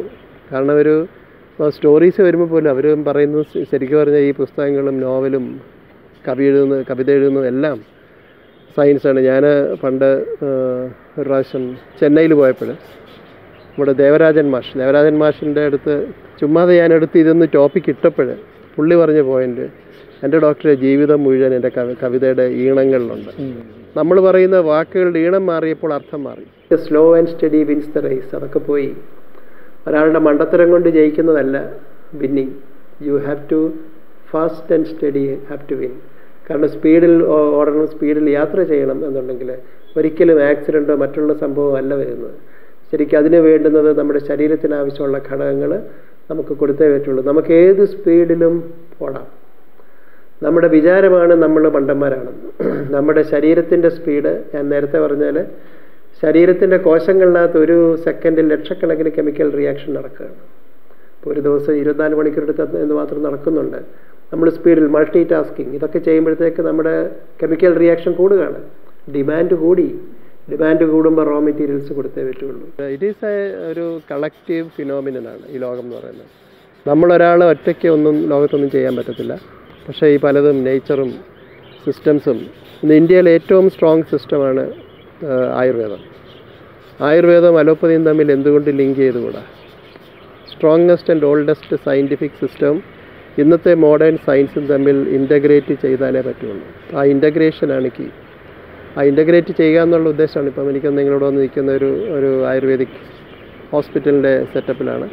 അവരുമായിട്ട് അവർ ഫുൾ ഹാർട്ടോടെ അതിൻ്റെ ഫുൾ സപ്പോർട്ടോടു കൂടി നിൽക്കുകയാണ്. സോ ഒരു ലൈക്ക് മൈൻഡഡ്, കാരണം ഇതൊക്കെ ഇന്ന് നമ്മൾ വിചാരിച്ചാലും നിൽക്കത്തില്ല, നേച്ചറിൻ്റെ ആവശ്യമാണ്. ഈ റോ മെറ്റീരിയൽസ് കൊടുക്കുന്നതിനകത്താണ് ഇന്ന് മിസ്റ്റേക്ക് ഉണ്ട്. കാരണം എൻവയോൺമെൻറ്റ് മുഴുവൻ പൊല്യൂട്ടഡ് ആക്കി. പൊല്യൂഷൻ മുഴുവൻ വന്നതിന് ശേഷം നമ്മൾ ആ കൊടുക്കുന്നതിനകത്ത് വന്ന് നമ്മൾ ഉദാഹരണം പറയുകയാണെങ്കിൽ വേറെ ഒന്നും ഞാൻ പോകുന്നില്ല, കുടിക്കുന്ന വെള്ളം മാത്രം നോക്കിയാൽ മതി. വെള്ളം മുഴുവൻ വിഷമാണ്, ആസിഡാണ്. എല്ലാവരും പ്ലാസ്റ്റിക് ബോട്ടിൽ വെള്ളം, മിനറൽ വാട്ടർ എന്നും പറഞ്ഞ്, പണ്ട് മിനറൽ വാട്ടർ ആയിരുന്നു, ഇപ്പോൾ മിനറൽ വാട്ടർ അല്ല. പക്ഷേ പ്ലാസ്റ്റിക്കിനകത്ത് വെള്ളം ഒഴിച്ചു കഴിഞ്ഞാൽ മൈക്രോ പ്ലാസ്റ്റിക് വന്നു കഴിഞ്ഞു, അതുപോലെ തന്നെ അത് ആസിഡാക്കി കഴിഞ്ഞു. പക്ഷേ ഇതിൽ നിന്ന് നമുക്ക് തിരിച്ച് റിവൈവ് ചെയ്ത് പോയേ പറ്റുള്ളൂ. അപ്പം അതുകൊണ്ട് തന്നെയാണ് നമ്മുടെ ഒരു ശരീരത്തിന് ഏറ്റവും ഇമ്പോർട്ടൻ്റ് ഘടകങ്ങൾ പലതും ഇതുകൊണ്ട് കിട്ടത്തില്ല. ഇനിയിപ്പം നമ്മൾ നല്ലതൊക്കെ കഴിച്ചു എന്ന് വിചാരിക്കുക, നമ്മുടെ ശരീരം ഒരു സ്റ്റേജ് വന്ന് നിൽക്കുകയാണ്, ഒരു അസുഖത്തിൽ നിൽക്കുകയാണ്. ഇതിൽ നിന്ന് തിരിച്ചു പോകണം എന്നുണ്ടെങ്കിൽ നമുക്ക് വളരെ സിമ്പിളായിട്ടൊരു ഇതിൻ്റെ വേറൊരു മേഖലയൊന്ന് ചിന്തിച്ച് നോക്കിയാൽ മതി. And once we came here, I found out that the ideology of Dr. Srikumar was marvelous, like how he handles the patient. He doesn't only concentrate on allopathy, but he also concentrates on the nutritional status of the patient, which is very important to fight any disease that you have got. No matter a small disease or like a huge disease that you have got, that allopathic doctors say that you cannot be cured. Your nutritional status is much more important for you to gain that immunity to fight any disease that you have got, which is the concept, I think the fundamental concept that Dr. Srikumar has got. From the multiple talks that I had with him, I could understand that is the approach that he is taking. So then when I researched more about him, I found out that he was also the IMI president, which is an absolute best thing that ever could happen to us, that we ended up in such good hands. And he also takes the goodness of each and every medicine that's known to us, like allopathy, naturopathic medicine, nutritional medicine, Ayurveda. Like he takes bits and pieces of everything, and seeing an allopathic doctor like taking the goodness from each and every field was really shocking to me, because allopathic doctors don't usually go out of their stream. They only want to concentrate on allopathic medicines. സൂര്യപ്രകാശം സൂര്യനിൽ നിന്ന് ഭൂമിയിൽ നമ്മുടെ ശരീരത്തിൽ തട്ടണമെന്നുണ്ടെങ്കിൽ 8.3 മിനിറ്റിൻ്റെ ആവശ്യമുള്ളൂ. ഇപ്പോൾ 8.3 minute കൊണ്ട് സൂര്യപ്രകാശം നമ്മുടെ ശരീരത്തിൽ തൊട്ട് കഴിഞ്ഞു. അപ്പോൾ ഇതേ സ്പീഡിൽ ഒരു എയ്റോപ്ലെയിൻ പോവുകയാണെങ്കിൽ ഒരു സെക്കൻഡിൽ ഏകദേശം 10 പ്രാവശ്യം ഭൂമിക്ക് ചുറ്റും കറങ്ങും. അപ്പം ഇതേ സ്പീഡാണ് നമ്മുടെ. എന്തുകൊണ്ട് നമുക്ക് ലൈറ്റ് ഒരു ട്രാൻസ്പോർട്ടിങ് വെഹിക്കിൾ ആയിക്കൂടാ? ഇന്നിപ്പോൾ ഇവിടെ ഇരുന്ന് സംസാരിക്കുന്നത് എനിക്ക് തോന്നുന്നത് ലോകത്തിൽ എവിടെ ഇരുന്നും കേൾക്കാം, ചന്ദ്രനിൽ ഇരുന്ന് കേൾക്കാം, അവിടെ ഇരുന്ന് സംസാരിക്കാൻ നമുക്കും കേൾക്കാം. ഇതെങ്ങനെയാണ് ഈ സൗണ്ട് സിഗ്നൽസ് ഇതേ ആളുടെ പടം വരെയിന്ന് കിട്ടും. അപ്പോൾ അതിനർത്ഥം എന്താ വെച്ചാൽ നമ്മൾ സാറ്റലൈറ്റിൻ്റെ ഒക്കെ കാര്യങ്ങൾ പറയുമ്പോഴും ഇതെല്ലാം ടെക്നോളജി, നമ്മുടെ ഈ പറയുന്ന എനർജി ട്രാവൽ ചെയ്ത് കഴിഞ്ഞു. ഇവിടുന്ന് ഉദാഹരണം പറയുകയാണെങ്കിൽ നമ്മൾ ഏത് ലൈറ്റായാലും സൗണ്ടായാലും എല്ലാം വേവ് ഫോമിലാണ് വരുന്നത്. വന്ന് ഒരു ലെവൽ കഴിഞ്ഞാൽ പിന്നെ സ്ട്രെയിറ്റ് ലൈൻ ആവും. സ്ട്രെയിറ്റ് ലൈൻ ആകുമ്പോൾ ഹിറ്റ് ചെയ്യുന്നത് ഏകദേശം ഒരു സെക്കൻഡിൽ 3 ലക്ഷം കിലോമീറ്ററാണ്. ലോകത്തിൽ എവിടെ പോയി തിരിച്ചു വരാൻ പറ്റാത്ത. അപ്പോൾ ഇത്രയ്ക്ക് സ്പീഡ് നമുക്കുണ്ട്. ഇന്ന് വൈൽഡ് ആനിമൽസിനെ നോക്കിയാലും വൈൽഡ് ആനിമൽസിൻ്റെ ഹീലിംഗ് ഫേസ് ഇൻ മിനിറ്റ്സ് ആണ്. നമുക്ക് മാത്രം എന്തിനാ ആശുപത്രി? നമുക്ക് മാത്രം എന്തിനാ പോയി എല്ലാത്തിനും പോയി ഒന്ന് തെന്നി വീണു പറഞ്ഞാൽ എക്സ്റേ സ്കാന് ഒരു 10 ദിവസം ആശുപത്രിയെ കിടക്കേണ്ട ആവശ്യം? പക്ഷേ മൃഗങ്ങളെ നോക്ക്, അവരെന്തെല്ലാം എവിടെ കൂടെയൊക്കെ ചാടി കൈയും കാലും ഒക്കെ ഒടിഞ്ഞാൽ അവർക്ക് മിനിറ്റ് കൊണ്ട് അതെല്ലാം ഹീൽ ചെയ്ത് പോകും. Healing system is very fast. നമ്മുടെ സ്ലോ ആയത് എന്തുകൊണ്ടാണെന്ന് വെച്ചാൽ നമ്മൾ ശരീരത്തിന് ആവശ്യമുള്ളത് കൊടുക്കുന്നില്ല എന്നുള്ളതാണ്. So the approach that Dr. Srikumar is taking even for my dad, I find it really amazing that I could see a lot of changes in my dad. When my dad came here, he was not even able to sit for more than 2-3 minutes. Now my dad has significant improvement and he is able to sit for a little bit longer period of time than before, and he is able to eat. Earlier my dad refused to eat. He doesn't want to eat anything. He always felt like he wanted to vomit out whatever he's eating, but now he is able to take in the food. So from Dr. Srikumar I have learned a lot as a medical student. ഇന്ന് ഏറ്റവും important ആയിട്ടുള്ള നമുക്കറിയാം, nano science ഭയങ്കരമായിട്ട് nano technology develop ചെയ്തു. Nano medicine വന്നു. ഏറ്റവും വലിയ nano medicine ഇന്ത്യയിൽ BC-യിലുണ്ടായിരുന്നു. ഒരു ടിപ്പിക്കൽ എക്സാമ്പിൾ ഭസ്മമാണ്. എന്തിനാണ് ഭസ്മം തൊടുന്നത്? ഭസ്മം എന്ന് പറയുന്നത് നമ്മൾ വിചാരിക്കും എന്താണെന്ന് ചോദിച്ചു കഴിഞ്ഞാൽ എന്തെങ്കിലുമൊക്കെ മിനറൽസ് നമ്മൾ അരച്ച് അതിൻ്റെ അകത്ത് കുറച്ച് ഹെർബ്സും ലോക്കലായിട്ടുള്ള ലീവ്സും എല്ലാം കൂടെ മിക്സ് ചെയ്ത് കഴിഞ്ഞപ്പോൾ കിട്ടിയൊരു സാധനമാണിത്. ഇത് എത്രയോ പ്രാവശ്യം പൊടിച്ചിട്ടാണ് ഇവരിതാക്കിയത്. മൈക്രോ പാർട്ടിക്കിൾസ്, അതായത് നാനോ എന്ന് പറയണമെങ്കിൽ 1000 നാനോമീറ്ററിന് താഴെയുള്ളതിനെയാണ് നാനോ പാർട്ടിക്കിൾസ് ആയിട്ട് വരുന്നത്. അതായത് നമ്മുടെ തലമുടിയുടെ കട്ടി എന്ന് പറയുന്നത് 80,000 നാനോമീറ്ററാണ്. അപ്പോൾ നമുക്കറിയാം ഒരു 1000-ന് താഴെ 20-40 നാനോമീറ്റർ വെച്ച് എന്തുമാത്രം കട്ടിയുണ്ടായിരിക്കാനെന്ന്. ഇതിൻ്റെ ഒരു ഗുണം ഈ ഒരു കോമ്പിനേഷൻ മിക്സിങ്ങിൻ്റെ ഏറ്റവും വലിയ അതിനകത്ത് മെറ്റൽസ് വരും. ഹെവി മെറ്റൽസ് ഏറ്റവും പവർഫുൾ ആയിട്ടുള്ളത് സ്വർണ്ണമാണ്. 100% പ്യുവർ ഗോൾഡ്. ശരിക്കും അത് മിക്സ് ചെയ്ത് കഴിഞ്ഞാൽ ഇപ്പോൾ എനിക്ക് വന്ന് ഞാൻ എൻ്റെ ഒരു എക്സ്പീരിയൻസ് എടുത്ത ഒരു പൊളിറ്റിക്കൽ ലീഡറുമായിട്ടായിരുന്നു. അദ്ദേഹം അത് സ്ഥിരം കഴിക്കുന്നതാണ് തങ്കഭസ്മം. ഇവിടുത്തെ ഒരു ഗുരുവായൂർ അമ്പലത്തിൽ നിന്ന് കിട്ടുന്ന തങ്കഭസ്മത്തിൻ്റെ പവർ എന്താണെന്ന് പുള്ളി എൻ്റെ അടുത്ത് പറഞ്ഞപ്പോൾ എനിക്കതൊന്നും മനസ്സിലായില്ല. പക്ഷേ ഇപ്പം സയൻറ്റിഫിക്കായിട്ട് എനിക്ക് പറയാൻ പറ്റും ഇത്. അതുകൊണ്ട് തന്നെയാണ് പുള്ളിയുടെ ആരോഗ്യം വളരെ സ്ട്രോങ് ആയിട്ടും പുള്ളിക്ക് ഏത് പ്രശ്നങ്ങളുടെ മുമ്പിലും പുള്ളിക്ക് പിടിച്ചു നീക്കാൻ പറ്റുന്നതും ഇതിൻ്റെ മുമ്പിൽ ഈ ലോകത്തൊന്നുമില്ല. This form of medicine, an integrative medicine approach, should be pursued more and should be spread more to people so that people suffering like us, like who don't have hope, will be given some form of hope. And I should thank Dr. Srikumar for giving that huge hope for my dad more than me. As a medical student, like I know what is happening with him, but as a common person, you getting that hope through a doctor is like a huge thing for you to recover. And I absolutely thank Dr. Srikumar sir for giving that to my dad, and I'm so thankful to that. ഇതിനകത്ത് നിന്ന് ഏറ്റവും important ആയിട്ട് നമുക്ക് പഠിക്കാനുള്ളത് നമ്മുടെ ശരീരത്തിലെ ഓരോ പ്രോസസ്സും change ചെയ്യുമ്പോൾ, ഇപ്പോൾ ലൈറ്റ് തിരിച്ച് വന്നപ്പോഴത്തേക്ക് പറയും ക്യാൻസർ എന്ന് പറയുന്ന രോഗം വരുമ്പോഴത്തേക്ക് നമ്മുടെ ശരീരത്തിൽ നിന്ന് എമിറ്റ് ചെയ്യുന്ന ലൈറ്റിൻ്റെ ഫ്രീക്വൻസി മാറി, അപ്പോൾ ക്യാൻസറായി. അപ്പോൾ ശരിക്കും പറഞ്ഞാൽ ഫ്രീക്വൻസി ചേഞ്ച് ചെയ്താൽ ക്യാൻസർ പോകും. അപ്പോൾ ശരിക്കും പറയുകയാണെങ്കിൽ ലൈറ്റ് തെറാപ്പി അല്ലെങ്കിൽ ലൈറ്റ് കൊണ്ടുള്ള തന്നെ treatment it is in minutes or seconds. ഇന്ന് പറയുന്ന രോഗങ്ങളൊന്നും നാളെ രോഗങ്ങളല്ലായിരിക്കാം. പക്ഷേ ഇതിനൊക്കെ ഒത്തിരി സ്റ്റഡീസ് ഇനി വരാനുണ്ട്. എക്സാമ്പിൾ പറയുന്നുള്ളൂ സയൻസ് എങ്ങോട്ട് പോകുന്നു. എനിക്ക് വന്ന് മെഡിസിനിലിരിക്കുന്ന അല്ലെങ്കിൽ പ്രാക്ടീസ് ചെയ്യുന്ന ഞങ്ങളുടെ ഡോക്ടേഴ്സിന് ചിലപ്പോൾ ഇതിനെപ്പറ്റിയുള്ള അറിവുകളൊന്നും കിട്ടുന്നില്ല. കാരണം ഒരു മെഡിക്കൽ പുസ്തകത്തിൽ ഇതൊന്നും പറയുന്നില്ല. കാരണം ലൈറ്റ് ഫിസിക്സുകാർ പഠിക്കുന്നു, വേറെ വല്ലവരും കെമിസ്ട്രിക്കാർ പഠിക്കുന്നു, അങ്ങനെ പോകുന്നതുകൊണ്ടാണ്. പക്ഷേ ഇതൊക്കെ ലിങ്ക് ചെയ്യുന്ന പുസ്തകങ്ങളാണ് ഞാൻ നേരത്തെ പറഞ്ഞ. ഇപ്പം ഐൻസ്റ്റൈൻ്റെ പുസ്തകം എനിക്ക് വായിച്ചു കഴിഞ്ഞപ്പോൾ എനിക്കെല്ലാം മനസ്സിലാവുന്നു. കാരണം ഫിസിക്സ് പ്രീ ഡിഗ്രിക്ക് പഠിച്ചാണ്, പിന്നെ പഠിച്ചിട്ടില്ല. പക്ഷേ ഭഗവത്ഗീത വായിച്ചു കഴിയുമ്പോഴത്തേക്ക് എല്ലാം വളരെ ക്ലിയർ ആയിട്ട് വന്നു. ഇവിടെയാണ് അതിൻ്റെ ഡിഫറൻസ് വരുന്നത്. കാരണം ഏറ്റവും പവർഫുൾ സാധനങ്ങൾ നമ്മുടെ മുമ്പിലുണ്ട്. ഏൻഷ്യൻ്റ് വിസ്ഡത്തിനെ സയൻറ്റിഫിക് ആക്കണം. ആ സയൻറ്റിഫിക് ആക്കി കഴിഞ്ഞാൽ അതും ഇന്നത്തെ ഇതും കൂടെ നമ്മൾ ഇൻ്റഗ്രേറ്റ് ചെയ്ത് കഴിഞ്ഞാൽ നമുക്ക് വളരെ നന്നായിട്ട് ജീവിക്കാൻ പറ്റും. ഇതാണ് ഇതിൻ്റെ ഈ ഒരു ഭാഗത്തിലേക്ക് ഞാൻ തിരിയാനുള്ള കാരണം.